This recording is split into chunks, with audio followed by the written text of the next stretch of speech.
హైదరాబాద్లోని కోలివింగ్ హాస్టళ్ల దందా వెలుగులోకి వచ్చింది. హైదరాబాద్ నగరానికి ఉద్యోగం, చదువు లేదా ఇతర అవసరాల కోసం రాష్ట్రాలు, దేశాల నుంచి వేలాది మంది యువత చేరుకుంటున్నారు.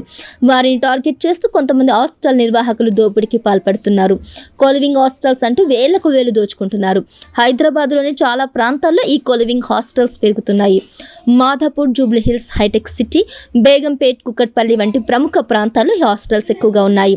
ప్రస్తుతానికి కొందరు హాస్టల్ నిర్వాహకులు తమ హాస్టల్స్ ను అసాంఘిక కార్యకలాపాలకు అడ్డాగా మార్చుకోవడం ఒక పెద్ద సమస్యగా మారింది. సాధారణంగా యువత హాస్టల్లో 2 పడకలు 3 పడకల గదుల్లో ఉంటారు.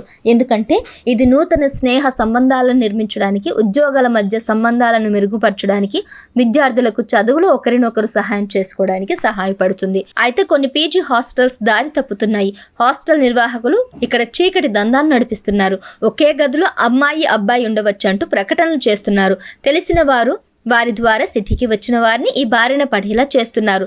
మరో విషయం ఏంటంటే పోలీసులే మాకు పార్ట్నర్లు అంటూ కొత్త దందా చేస్తున్నారు. యువకుల బలహీనతలను కొందరు బలంగా మార్చుకుంటారు. మీ గదిలో అమ్మాయిలు ఉంటారు, ఏం జరిగినా మాకు సంబంధం లేదు, వివాదాలు మాత్రం రాకుండా చూసుకోండి, నెలకు ఇంత చెల్లిస్తే సరిపోతుందంటూ ప్రచారం చేస్తున్నారట. అయితే వారి మాటలు విని వేలకు వేలు డబ్బులు చెల్లించి మోసపోయిన వారు కూడా ఉన్నారని తెలుస్తుంది.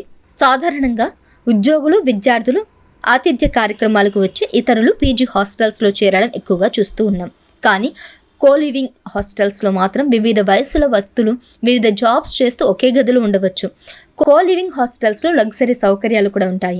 వైఫై, ఎయిర్ కండిషనింగ్ గదులు, భోజన సౌకర్యం, వాషింగ్ మిషన్, 24 గంటల నీటి సౌకర్యం, భద్రత తదితర సౌకర్యాలు అందుబాటులో ఉంటాయి. కానీ వీటి ధరలు కూడా ఎక్కువగా ఉండవచ్చు. కొంతమంది వివిధ కారణాలతో వీటిని ఎంచుకుంటారు.